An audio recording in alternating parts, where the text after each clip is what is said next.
దేవుని నామానికి మహిమ కలుగును గాక. ఈ టీవీ కార్యక్రమాన్ని చూస్తున్న ప్రియ ప్రేక్షకులందరికీ యేసుక్రీస్తు నామములో ప్రత్యేకమైన వందనాలు తెలియజేస్తున్నాను. ఈ కార్యక్రమాలు మీకు ఆశీర్వాదకరంగా ఉన్నాయని భావిస్తూ ఉన్నాను. పరిశుద్ధాత్మ దేవుడు ఈ సమయంలో నా హృదయంలో వచ్చినటువంటి శ్రేష్టమైన మాటలు మీతో పంచుకోవాలని ఆశపడుతున్నాను. ఈ రోజున మనకి ధ్యానాంశం, ఎలాంటి భక్తి చేసేవారిని దేవుడు కాపాడుతాడు. సహజంగా భక్తి అంటే ఏమిటి? సహజంగా మనం భక్తి అంటే మందిరానికి వెళ్ళటం, ప్రార్థన చేయటం, బైబిల్ గ్రంథాన్ని చదవటం, మరి దేవుని ఎదుట నమ్మకంగా ఉంటామని మనం చెప్తూ ఉంటాం. కానీ ఒక నాణ్యమైనటువంటి భక్తిని మనం చేసినప్పుడు, ఒక శ్రేష్టమైనటువంటి భక్తిని మనం చేసినప్పుడు, ఒక విలువైనటువంటి భక్తిని మనం చేసినప్పుడు మనకి ఆత్మీయమైన జీవితాలను దేవుడు కాపాడుతాడని వాగ్దానం చేస్తున్నాడు. కీర్తన గ్రంథం 16వ కీర్తన 2వ వచనం రాయబడి ఉంది, భూమి మీద ఉన్నటువంటి భక్తులే శ్రేష్ఠులు, ఆయనకు కేవలము ఇష్టలు అని రాయబడి ఉంది. అంటే మనము దేవునికి ఇష్టలుగా ఉండాలి అంటే మనం ఒక శ్రేష్టమైనటువంటి భక్తిని చేయాలని దేవుడు కోరుకుంటున్నాడు. ఒక శ్రేష్టమైనటువంటి భక్తి అంటే మనం దేవునికి వాక్యంలో కనుక మనం చూసినట్లయితే, యాకోబు రాసినటువంటి పత్రిక 1వ అధ్యాయం 26వ వచనం దగ్గర నుంచి కూడా మనం గమనించినట్లయితే, అక్కడ తండ్రి అయినటువంటి దేవుని ఎదుట నిజమైనటువంటి భక్తి ఏదనగా అంటున్నాడు, ఒరిజినల్. కాబట్టి మన భక్తిలో ఏముండాలంటే ఒరిజినాలిటీ ఉండాలి. చాలామంది భక్తి చేస్తున్నాము అని అంటారు, కానీ ఆ భక్తి ఎలా ఉంది అనేది ఒకసారి పరిశీలన చేసుకోవాలి. చూడండి, యాకోబు రాసినటువంటి పత్రిక 1వ అధ్యాయము 26వ వచనం, ఎవడైనను నోటికి కళ్ళెం పెట్టుకునక తన హృదయమును మోసపరుచుకునుచు భక్తి గలవాడునని అనుకుని నీడల వాని భక్తి వ్యర్థమే. తండ్రి అయిన దేవుని ఎదుట పవిత్రమును నిష్కలంకమైన భక్తి ఏదనగా దిక్కులేని పిల్లలను వెదవరాండ్రను వారి ఇబ్బందుల్లో పరామర్శించుటయు ఇహలోక మాలిన్యము తనకు అంటకుండా తను కాపాడుకునుటయే అంటున్నాడు. పవిత్రమైనటువంటి నిష్కలంకమైనటువంటి భక్తి ఏమిటంటే, నిజమైనటువంటి భక్తి ఏమిటంటే, మన నోటిని కంట్రోల్ చేసుకోవటం అనేది నిజమైనటువంటి భక్తి. కీర్తనకాడైనటువంటి దావీదు అంటాడు, భక్తిహీనులు నా ఎదుట ఉన్నప్పుడు నా నోటికి నేను చిక్కమునుచ్చుకుందును అన్నాడు. అంటే తన నోటికి ఏదొస్తే అది మాట్లాడేవాడు కాదు, గొడవలు పడేవాడు కాదు, దూషించేవాడు కాదు, ద్వేషించేవాడు కాదు, కనుక అనవసరంగా మాట్లాడేవాడు కాదు. భక్తి కలిగిన వాడు ఎప్పుడు కూడా తన నోటిని భద్రంగా కాపాడుకోవడానికి ప్రయత్నం చేస్తూ ఉంటాడు. భక్తి కలిగిన వాడు ఎప్పుడు కూడా అవసరమైనప్పుడే తన నోరు తెరిచి మాట్లాడటానికి ప్రయత్నం చేస్తూ ఉంటాడు. భక్తి కలిగిన వాడికి ఎప్పుడు కూడా తన నోరు అనేది చాలా కంట్రోల్గా ఉంటుంది. చూడండి, ఆయన తన భక్తుల ప్రవర్తన కాచును అని ఉంది సామెతల గ్రంథం 2వ అధ్యాయం. చూడండి, దేవునికి వాక్యంలో నుంచి 8వ వచనం, తన భక్తుల ప్రవర్తనను ఆయన కాచును అని రాయబడి ఉంది. తన భక్తులు ఎన్నటన్నిటికీ కాపాడబడుదురు అని రాయబడి ఉంది కీర్తన గ్రంథంలో కనుక మనం చూసినట్లయితే 37వ కీర్తన 28వ వచనం, ఆయన తన భక్తులను విడువడు, వారెన్నటన్నిటికీ కాపాడబడుదురు. భక్తులను ఎప్పుడు కూడా దేవుడు కాపాడుకోవాలని ఇష్టపడతాడు. మనం మంచి భక్తిని కనుక మనం చేసినట్లయితే, మన భక్తి దేవునికి నచ్చినట్టయితే, మన భక్తి దేవుని దృష్టికి విలువైనదిగా ఉంటే, మన భక్తి దేవుని దృష్టికి ఘనమైనదిగా ఉంటే, పరిశుద్ధాత్మ దేవుడు ఎప్పుడు కూడా మనను ఆయన కంట్రోల్లోకి తీసుకుంటాడు. ఆయన ఇంద్రియ నిగ్రహమైనటువంటి ఆత్మను మనలో ఉంచి ఆయన మనను కంట్రోల్ చేసుకోవటం ప్రారంభం చేస్తాడు. బైబిల్ గ్రంథంలో కనుక చూసినట్లయితే దానియేలు భక్తి కలిగినటువంటి వాడు. దానియేలును గురించి దర్యావేషు రాజు ఏమని సాక్ష్యం ఇచ్చాడంటే, ఆయన భక్తి కలిగినటువంటి వాడు అయినందున సింహములు ఆయనకు ఏ హానియు చేయలేదు అని చెప్పి దర్యావేషు దానియేలును గురించి మాట్లాడుతూ ఉన్నాడు. ఒక రాజు, దేశాన్ని పరిపాలన చేసేటువంటి ఒక రాజు దానియేలు యొక్క భక్తి యథార్థమైనదని, నిత్యమైనదని, నిష్కలంకమైనదని, శ్రేష్టమైనదని దర్యావేషు గుర్తించాడు. దానియేలు గ్రంథము 6వ అధ్యాయము 23వ వచనం. రాజు ఇందును గూర్చి అతి సంతోషభరితుడై దానియేలును గుహలో నుండి పైకి తీయడని ఆజ్ఞగా బంట్రోతులు దానియేలును బయటికి తీసరి. అతడు తన దేవుని యందు భక్తి గలవాడైనందున అతనికి ఏ హానియు కలగలేదు. అతడు దేవుని యందు భక్తి కలిగినటువంటి వాడైనందున అతనికి ఏ హానియు కూడా కలగలేదు అని దర్యావేషు రాజు దానియేలు గురించి మాట్లాడుతున్నాడు. దానియేలు దర్యావేషుకి ఎప్పుడు కూడా దగ్గరగా ఉండేవాడు. దర్యావేషుకి మంచి సలహాలు ఇస్తూ ఉండేవాడు. దర్యావేషుకి చక్కని పరిచయం చేస్తూ ఉండేవాడు. అయితే దానియేలు యొక్క మాట విధానము దర్యావేషు గమనించాడు. కాబట్టి మన యొక్క జీవితంలో కూడా మనం ఎప్పుడైతే మనము దేవుని మీద ఆధారపడతామో, ఒక మంచి భక్తిని మనం చేస్తామో, 3 సార్లు దినానికి 3 సార్లు మోకరించి ప్రార్థన చేయటమే కాదు దానియేలు, దినానికి 3 సార్లు దేవుణ్ణి స్తుతించడమే కాదు దానియేలు, మోకరించడమే కాదు దానియేలు. దానియేలుకు ఉన్నటువంటి ప్రత్యేకత ఏమిటంటే తన నోటిని ఆయన చాలా జాగ్రత్తగా కాపాడుకున్నాడు. మన నోటిని మనం చాలా జాగ్రత్తగా కాపాడుకోకుండా నేనేదో భక్తి గలవాడను అంటే వాని భక్తి వ్యర్థమైనట్టున్నాడు దేవుడు.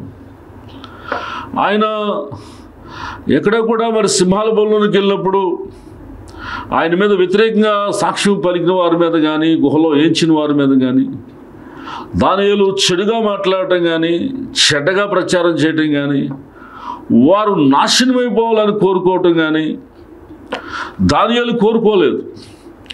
ఎందుకంటే దానియేలు దేవుని ఎదుట భక్తి కలిగినటువంటి వాడు కనుక నా జీవితంలో నేను ఎవరిని కూడా ద్వేషించను అనుకున్నాడు. భక్తి కలిగిన వాడు అందరినీ కూడా ప్రేమిస్తాడు, సహోదరులందరినీ కూడా ప్రేమిస్తాడు. తన నోటి మాటలో ఎక్కడ కూడా దానియేలుకి కోపంతో మాట్లాడినట్టుగా కానీ, ఆవేశంతో మాట్లాడినట్టుగా కానీ ఎక్కడ కూడా మనకు కనపడదు. ఎందుకంటే దానియేలు మంచి భక్తిని చేశాడు కనుక సింహాల బోన్లోనే దానియేలును దేవుడు కాపాడటం కాదు, కానీ దానియేలు యొక్క ప్రవర్తన అంతటిని కూడా పరిశుద్ధాత్మ దేవుడు తన స్వాధీనంలోకి తీసుకున్నాడు. కారణం ఏమిటంటే దానియేలు జీవంతో కూడినటువంటి మంచి భక్తిని చేశాడు. కాబట్టి మనం కూడా మంచి భక్తిని చేసేటట్లుగా సాధకం చేయాలని ముసలమ్మ ముచ్చట్లు మాని మంచి భక్తిని చేయటానికి మనం సాధకము చేయాలి. అయ్యో నేను ప్రార్థన చేస్తున్నానే, బైబిల్ చదువుతున్నానే, ఉపవాసం ఉంటున్నానే, మందిరానికి వెళ్తున్నానే, దేవునికి ఇవ్వాల్సింది ఇస్తున్నానే, అయినప్పటికీ ఇంకా నేను పరిశుద్ధంగా బ్రతకలేకపోతున్నానే అని చింతించేవారు చాలామంది లేకపోలేదు. క్రైస్తవులు అయినప్పటికీ మేము వాక్యాన్ని చదువుతున్నాం, ప్రార్థన చేస్తున్నాం, కానీ పరిశుద్ధత మాలో కనపట్టలేదని చెప్పి వేదన పడేవాళ్ళు లేకపోలేదు. కనుక మన జీవితాల్లో మనకేముండాలి అంటే మంచి భక్తిని సాధకము చేసేటువంటి వారిగా మనం ఉండాలని మరి దేవుడు కోరుకుంటున్నాడు. తిమోతికి రాసినటువంటి పత్రిక, మొదటి పత్రిక 4వ అధ్యాయము 8వ వచనం. కనుక ముసలమ్మ ముచ్చట్లను మాని మంచి భక్తిని సాధకము చేయము అని రాయబడి ఉంది. కాబట్టి ఎప్పుడైతే మన జీవితాల్లో మంచి భక్తిని మనం సాధకం చేస్తామో అప్పుడు పరిశుద్ధాత్మ దేవుడు తన స్వాధీనంలోనికి మనను తీసుకుంటాడు. మనం పరిశుద్ధులుగా కాపాడబడతాం. దానియేలు ఎలాంటి భక్తిని చేశాడంటే దేవుణ్ణి మెప్పించే భక్తిని చేశాడు. దేవుణ్ణి సంతోషపెట్టే భక్తి చేశాడు, దేవుని దృష్టికి అంగీకారమైనటువంటి భక్తిని చేశాడు. కాబట్టి దానియేలు భూమి మీద పరిశుద్ధుడుగా కాపాడబడ్డాడు. కాబట్టి నీవు కూడా పరిశుద్ధుడిగా కాపాడబడాలి అని అంటే నువ్వు ఎలాంటి భక్తి చేయాలంటే దేవుడికి అనుకూలమైనటువంటి భక్తి చేయాలి. చాలామంది నేను భక్తి చేస్తున్నాను అంటున్నారు, కానీ వారి నోటి మాటల్లో పవిత్రత ఉండట్లేదు, వారి ప్రవర్తనలో పరిశుద్ధత కనపడట్లేదు, వారికి గుణగణాలలో దేవునికి కాపుదల అనేది కనపడట్లేదు. మన జీవితాల్లో మనం ఒక మంచి భక్తిని సాధకము చేసినట్లయితే దేవుడు మనను దర్శించి ఈ భూమి మీద ఒక శ్రేష్టమైనటువంటి పరిశుద్ధుడిగా ఆయన కాపాడతాడు. దానియేలు యొక్క భక్తి దానియేలును పరిశుద్ధుడిగా కాపాడేటట్లుగా దేవుడు కృపను అనుగ్రహింపజేశాడు. మరి నువ్వు చేసేటువంటి భక్తి నిన్ను కాపాడుతుందా? దానియేలు యొక్క భక్తి దానియేలును కాపాడింది. సింహాల బోలో నుంచి కాపాడటం కాదు, ప్రాణాత్మ శరీరాలు పరిశుద్ధత కలిగి ఉండేటట్లుగా, ప్రాణాత్మ శరీరాలలో పాపము లేకుండా ఓ ప్రత్యేకమైన వ్యక్తిగా భూమి మీద దానియేలు బ్రతకగలిగాడంటే దానియేలు ఎంత శ్రేష్టమైన భక్తిని చేశాడు, అంటే తన నోటి మాటను సాధకము చేయటం నేర్చుకున్నాడు. తన నోటి మాటతో ఎవరిని దూషించకుండా ద్వేషించకుండా మరి దానియేలు సాధకము చేశాడు. కాబట్టి అనవసరంగా మాట్లాడకుండా, వ్యర్థమైన వాటిని మాట్లాడకుండా తన నోటిని సాధకము చేశాడు. కాబట్టి దానియేలు మంచి భక్తిని చేయగలిగాడు.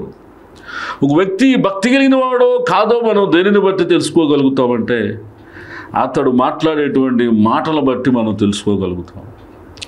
కాబట్టి దానియేలు మరి మాటలు దర్యావేషు ఏమని సాక్ష్యం చెప్తున్నాడంటే దానియేలు తన దేవుని దృష్టికి భక్తి గలవాడైనందున అని మాట్లాడుతున్నాడు. అంటే భక్తి కలిగినటువంటి వాడు ఎలా ప్రవర్తిస్తాడో దానియేలు దర్యావేషు ఎదుట అట్లాగూ ప్రవర్తించాడు. కాబట్టి దానియేలు గురించి మంచి సాక్ష్యము చెప్తా ఉన్నాడు దర్యావేషు రాజు. అలాగనే షూనేమి పట్టణస్తురాలు కూడా, ఆమె పేరైతే రాయబడలేదు, కానీ తన ఇంటికి వచ్చినటువంటి ఎలీషాను గురించి ఆమె ఏమని సాక్ష్యం చెప్తుందంటే, మన ఇంటికి వచ్చుచూ పోవచ్చున్న దైవజనుడు, భక్తిగల దైవజనుడని నేను ఎరుగుదును అని మాట్లాడుతూ ఉంది ఆవిడ. కాబట్టి ఎలీషా భక్తి కలిగినటువంటి వాడని ఆవిడ ఎలా గమనించగలిగింది అంటే మరి అతని యొక్క పరిశుద్ధత, అతని యొక్క నోటి కాపుదల, అతని యొక్క మాట తీరు, అతని యొక్క ప్రవర్తనలో ఆ గనురాలైన స్త్రీ ఏమి గుర్తించిందంటే మన ఇంటికి వచ్చు పోవచ్చున్న దైవజనుడు భక్తి కలిగినటువంటి వాడు అని. కాబట్టి ఎలీషా కూడా ఎవరి కంట్రోల్లో ఉన్నాడంటే పరిశుద్ధాత్మనిక కంట్రోల్లో ఉన్నాడు. నువ్వు కూడా పరిశుద్ధాత్మిక కంట్రోల్లోనికి రావాలి అంటే నువ్వు కూడా ఇంద్రియ నిగ్రహమైన ఆత్మను కలిగి ఈ భూమి మీద నీవు దేవుని చేత కాపాడబడేటువంటి వ్యక్తిగా నీవు ఉండాలి అంటే నువ్వు ఎలాంటి భక్తి చేయాలంటే దేవుణ్ణి మెప్పించేటువంటి భక్తి చేయాలి. దేవుణ్ణి మనం ఎట్లా మెప్పించగలుగుతాం అంటే మన నోటిని జాగ్రత్తగా కాపాడుకునుట ద్వారా, ఇహలోక మాలిన్యం మనకు అంటకుండా చూసుకునుట ద్వారా, సహోదరులను మనం ప్రేమించడం ద్వారా మనం ఎవరిని మెప్పించగలుగుతామంటే దేవుణ్ణి మనం మెప్పించగలుగుతాం. అది దేవుని దృష్టిలో చాలా విలువైనటువంటి భక్తి. కాబట్టి ఈ రోజున చాలామంది భక్తి అనుకుంటున్నారు, కానీ వాళ్ళ హృదయంలో ఏముంటుందంటే క్రోధం, హృదయంలో ఏముంటుందంటే అసూయ, హృదయంలో ఏముంటుందంటే పగ. ఇవన్నీ కూడా ఎవరి హృదయంలో ఉంటాయంటే భక్తిహీనుల యొక్క హృదయంలో ఉంటాయని దేవుని యొక్క లేఖనంలో రాయబడి ఉంది.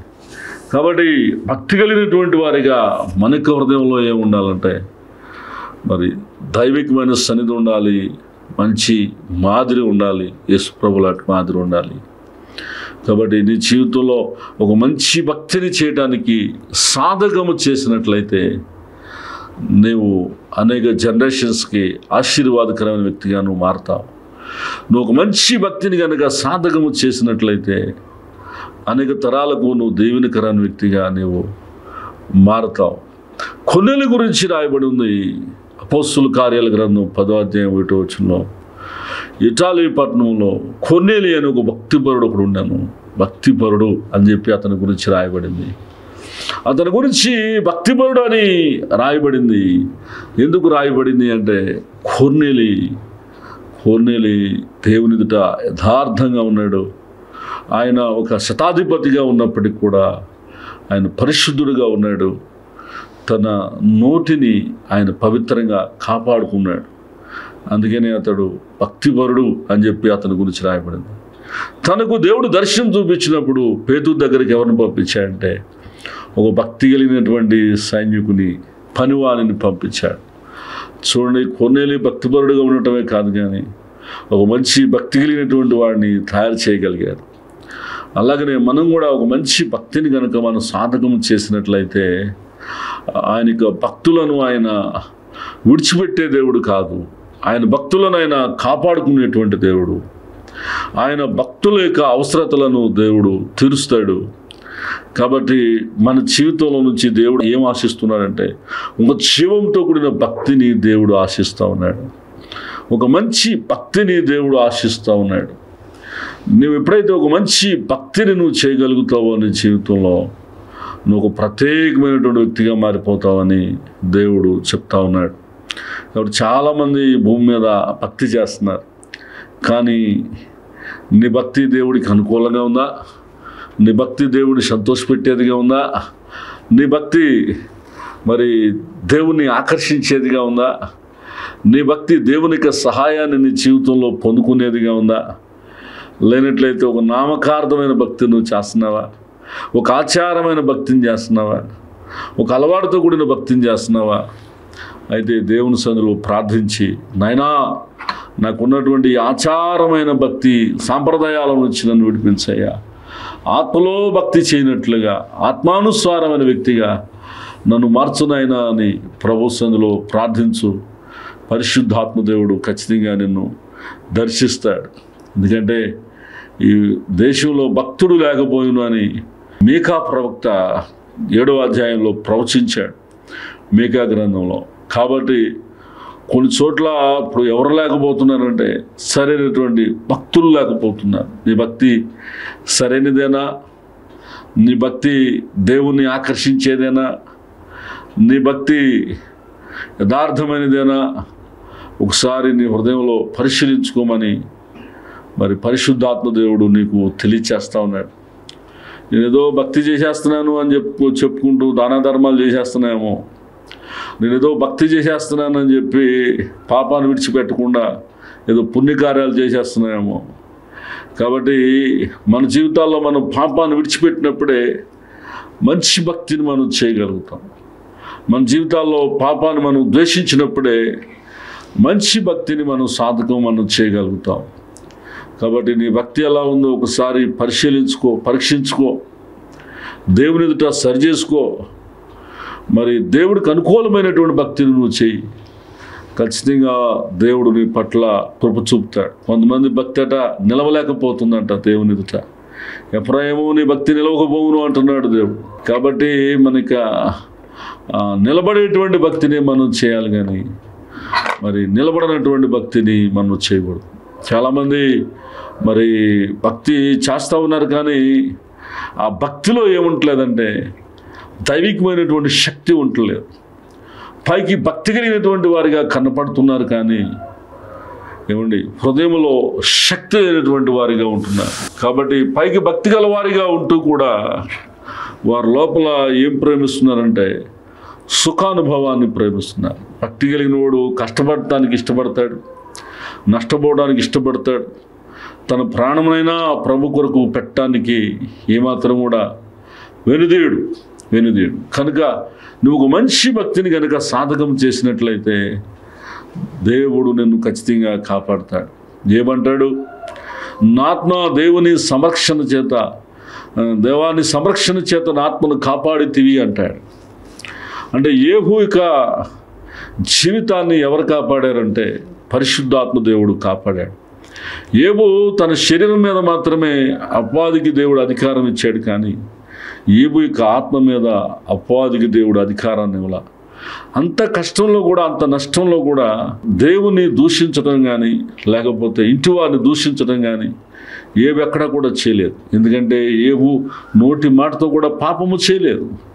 కాబట్టి ఏబు భక్తి కలిగినటువంటి వాడు. స్నేహితులతో మాట్లాడినప్పుడు కూడా ఏబు పాపం చేయలేదు. ఇంటి వారితో మాట్లాడినప్పుడు కూడా ఏబు పాపం చేయలేదు. ఏబు యొక్క నోటి మాటలో ఏం లేదంటే దోషం అనేది లేదు. అందుకని ఏబు దేవుని చేత కాపాడబడ్డాడు. దేవుని చేత కాపాడబడ్డాడు. నువ్వు కూడా దేవుని చేత కాపాడబడాలి అంటే ఒక నాణ్యమైన భక్తిని చేయాలని దేవుడు కోరుకుంటున్నాడు. యథార్థమైనటువంటి భక్తిని చేయాలని దేవుడు కోరుకుంటున్నాడు.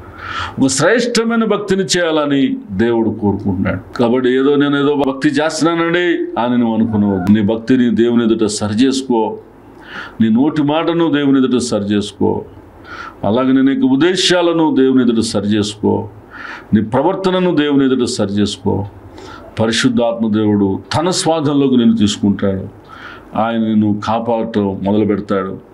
బైబిల్ గ్రంథంలో కనుక మనం చూసినట్లయితే కొంతమంది భక్తులు మంచి భక్తి చేశారు. ఎలాంటి భక్తి చేశారంటే దేవుడు కాపాడగలిగినటువంటి మంచి భక్తిని చేశారు. వారిలో దానియేలు ఉన్నాడు, అలాగనే మరి ఏబు ఉన్నాడు, అలాగనే మరి దావీదు ఉన్నాడు, అలాగనే కొర్నేలి ఉన్నాడు, అలాగనే అపోస్తలుడైనటువంటి పౌలు గారు ఉన్నారు. వీరందరూ కూడా మంచి భక్తిని వాళ్ళు చేయగలిగారు కనుక మరి పరిశుద్ధాత్మ దేవుడు వారిని ప్రత్యేకంగా కాపాడినట్టుగా మనం చూస్తూ ఉన్నాం. కాబట్టి మరి మనకి క్యారెక్టర్ని పాడైపోకుండా కాపాడగలిగింది ఎవరంటే పరిశుద్ధాత్మ దేవుడే. అలాగనే మన యొక్క మరి జీవన విధానాన్ని కాపాడగలిగేది ఎవరంటే పరిశుద్ధాత్మ దేవుడే. కాబట్టి నీ జీవితంలో నువ్వు మంచి భక్తిని ఎప్పుడైతే నువ్వు చేయటం నువ్వు ప్రారంభం చేస్తావో నువ్వు దేవుని యొక్క కాపుదల కిందకి వెళ్ళిపోతావు. ఇంతవరకు కూడా నువ్వు చేసిన భక్తి ద్వారా దేవుని యొక్క కాపుదల కిందకి నువ్వు రాలేదేమో. ఇంతవరకు నువ్వు చేసిన భక్తి వలన ఏమండి పరిశుద్ధంగా నువ్వు బ్రతకలేకపోతున్నావేమో. ఇంతవరకు నువ్వు చేసినటువంటి భక్తి వలన నీ హృదయంలో కానీ మనసులో కానీ నీతి అనేది నీకు కనపడతలేదేమో. అయ్యా, ఒక మంచి భక్తి చేయడానికి నన్ను దర్శించయ్యా. యథార్థమైన భక్తి నేను చేయాలనుకుంటున్నానయ్యా. ఒక నిజమైన భక్తి నేను చేయాలనుకుంటున్నానయ్యా. ఒక శ్రేష్టమైన భక్తి నేను చేయాలనుకుంటున్నానయ్యా. దానియేలు వలె అని యథార్థంగా కన్నీళ్ళతో ప్రార్థన చేయగలవా? అయ్యా, ఒక పాపం లేని భక్తిని నేను ఈ భూమి మీద చేయాలనుకుంటున్నానయ్యా అని ఏబులాగా నీ హృదయాన్ని దేవుడి దగ్గర కుమ్మరించగలవా? ఒక భారభరితమైన ప్రార్థన దేవుని ఎదుట నువ్వు చేయగలవా? లైలా, ఎన్ని దినాలు ఈ భూమి మీద ఉంటానో ఉన్న దినాలన్నిటికి కూడా మంచి భక్తి నేను చేయాలయ్యా అని దేవుని సన్నిధిలో మొరపెట్టి నువ్వు ప్రార్థన చేయగలుగుతావా? ఆ రీతిగా కనుక నువ్వు చేయగలిగినట్లయితే నేను ప్రకటించే దేవుడు నిన్ను దర్శిస్తాడు. ఈరోజు నుంచి అయినా ఒక దానియేలు వలె యథార్థమైన భక్తి చేయటానికి తీర్మానం చేసుకో. ఈ రోజు నుంచి అయినా ఒక ఏబు వలె నిజమైన భక్తి చేయటానికి తీర్మానం చేసుకో. ఈ రోజు నుంచి అయినా ఒక పౌలు వలె నాణ్యమైన భక్తి చేయటానికి తీర్మానం చేసుకో. నువ్వు ఎప్పుడైతే ఒక మంచి భక్తిని నువ్వు చేస్తావో దేవునికి కాపుదల కిందకు వస్తావు. దేవుడు కాపాడే భక్తిని చేస్తున్నావా? దేవుడు తోడుగా ఉండే భక్తి చేస్తున్నావా? దేవుడు నడిపించే భక్తి చేస్తున్నావా? దేవుడు బలపరిచే భక్తి చేస్తున్నావా? లేదా ఒక ఆచారంగా ప్రార్థన చేసుకుంటూ, ఒక ఆచారంగా బైబిల్ చదువుతూ, ఒక ఆచారమైన భక్తి చేస్తున్నావా? ఈ దినాల్లో చాలామంది ఆచారమైన భక్తికి అలవాటు పడిపోయారు. అలవాటుతో కూడినటువంటి భక్తికి అలవాటు పడిపోయారు. దేవుడు నిన్ను ప్రేమించి నీతో మాట్లాడుతున్నాడు. నువ్వు ఒక మంచి భక్తి చేయాలని, పరిశుద్ధాత్మ దేవుడు నిన్ను కాపాడే భక్తి చేయాలని, పరిశుద్ధాత్మ దేవుడు నిన్ను నడిపించే భక్తి చేయాలని, పరిశుద్ధాత్మ దేవుడు నిన్ను బలపరిచే భక్తి చేయాలని దేవుడు నిన్ను ఆశిస్తూ ఉన్నాడు. కాబట్టి నేటి నుంచైనా నీ నోటికి కళ్ళెం పెట్టుకోవటానికి, చాలా జాగ్రత్తగా మాట్లాడటానికి ప్రయత్నించు. మంచి భక్తి కలిగిన వాడిగా, అలాగనే నీ నోటి మాటలో దోషం లేకుండా మంచి భక్తి చేయటానికి ప్రయత్నించు. దేవుడు నిన్ను బలపరుస్తాడు. అపవిత్రమైన వాటిని చూడకుండా, అపవిత్రమైన వాటిని గురించి మాట్లాడకుండా, అపవిత్రమైనటువంటి మనుషుల మధ్యలో కూర్చోకుండా పవిత్రత కలిగి ఉండటానికి ప్రయత్నించు. దేవుడు నిన్ను బలపరుస్తాడు. ఆ ఒక భక్తి కలిగిన వాడిని ఆయన ఎంతగా ఇచ్చిస్తాడో మన ఊహకు అందదు, మన ఆలోచనకు అందదు. భక్తి కలిగినటువంటి ధాన్యాలను ఊహకు అందనంతగా దేవుడు ఇచ్చించాడు. భక్తి కలిగినటువంటి దావీదును ఊహకు అందనంతగా దేవుడు హెచ్చించాడు. అలాగనే భక్తి కలిగినటువంటి కొర్నేలిని కూడా ఊహకు అందనంతగా కొర్నేలిని హెచ్చించాడు. నువ్వు కూడా మంచి భక్తి చేసినట్లయితే దేవుడు నిన్ను బలపరుస్తాడు, హెచ్చిస్తాడు. అనేక తరాలకు ఆశీర్వాదకరమైన వ్యక్తిగా దేవుడు నిన్ను మారుస్తాడు. అలాంటి కృప, అలాంటి ధన్యత పరిశుద్ధాత్మ దేవుడు నీకు అనుగ్రహించునుగాక. కలిసి ప్రార్థన చేసుకుందాం. నాతో పాటు ఏకీపించండి. ప్రేమ కలిగిన మా తండ్రి, నీకు వందనాలు, స్తుతులు, స్తోత్రాలు నాయనా. నీ సన్నిధిలో నాయనా నువ్వు కాపాడే భక్తి చేసేటట్లుగా మీరు మమ్మల్ని ప్రేరేపించి బలపరచండి అయ్యా. నా తండ్రి నైనా ఈ మాటలు విన్న బిడ్డలందరి మీద నీ కృప వచ్చును గాక నాయనా. నన్ను ఎంతమంది అయితే భక్తిలో బలహీనులుగా ఉన్నారో, ఆచారమైన వ్యర్థమైన భక్తి చేస్తున్నారో వాళ్ళందరినీ దర్శించి నాణ్యమైన, శ్రేష్టమైన, విలువైన భక్తి చేయటానికి నైనా వారు మీరు అయ్యా బలపరచమని నేను ప్రార్థన చేస్తున్నాను తండ్రి. నీకు వందనాలు, స్తుతులు, స్తోత్రాలు అయ్యా. ఈ వాక్య భాగాన్ని ఎంతమంది బిడ్డలైతే విశ్వాసంతో ఉన్నారో వారందరి హృదయాల్లో ఈ మాటలు ఫలించేటట్లుగా, వారందరూ కూడా మంచి భక్తిపరులుగా మారేటట్లుగా సహాయం చేయమని నాయనా, రాకడ కొరకే సిద్ధపరచమని, ఈ మాటలు వింటున్న బిడ్డలో ఎవరైతే రోగులైతే ఉన్నారో వారందరినీ కూడా స్వస్థపరచమని, వారందరికీ మంచి ఆరోగ్యాన్ని ఇమ్మని, ఎవరైతే సాతాను బంధకాల్లో ఉన్నారో వారందరికీ గొప్ప విడుదల దయచేయమని, నీ అద్భుతమైన కార్యాలను జరిగించమని యేసుక్రీస్తు శక్తిగల నామమున మిక్కిలి వినయముతో ప్రార్థన చేయుచున్నాము తండ్రి. ఆమేన్. ఈ కార్యక్రమం మీకు ఆశీర్వాదకరంగా ఉన్నట్లయితే ఫోన్ కాల్ ద్వారా తెలియపరచండి. తప్పనిసరిగా మీకోసం మేము ప్రార్థన చేస్తాం. పరిశుద్ధాత్మ దేవుడు మీ పట్ల అద్భుతాలు జరిగిస్తాడు. మా యొక్క కంగట గ్రామంలో ప్రతి నెల ఆఖరి శనివారం నాడు 24 గంటల ప్రార్థన జరుగుతూ ఉంది. ప్రార్థనా జీవితాన్ని మెరుగుపరచుకోవాలనుకున్నటువంటి వారు తప్పనిసరిగా రండి. పరిశుద్ధాత్మ దేవుడు మీ జీవితంలో ఊహించని కార్యాన్ని జరిగించి మీ ప్రార్థనా జీవితాలను దేవుడు బలపరుస్తాడు. మరి మచిలీపట్నంలో కూడా మా యొక్క ఆరాధన జరుగుతూ ఉన్నాయి. మచిలీపట్నంలో ఆదివారం నాడు ఉదయం 8:30 నుంచి 10 గంటల వరకు ఆరాధన జరుగుతూ ఉంది. మరి మచిలీపట్నంలో మా ఆరాధనలో పాల్పొంపులు పొందాలని ఆశపడుతున్నట్లయితే ఆ స్క్రీన్ మీద కనపడుతున్న నెంబర్కు ఫోన్ కాల్ చేయండి. మీకు వివరాలు చెప్పబడతాయి. దేవుడు మిమ్మలను, మీ కుటుంబాలను దీవించి ఆశీర్వదించునుగాక. ఆమేన్.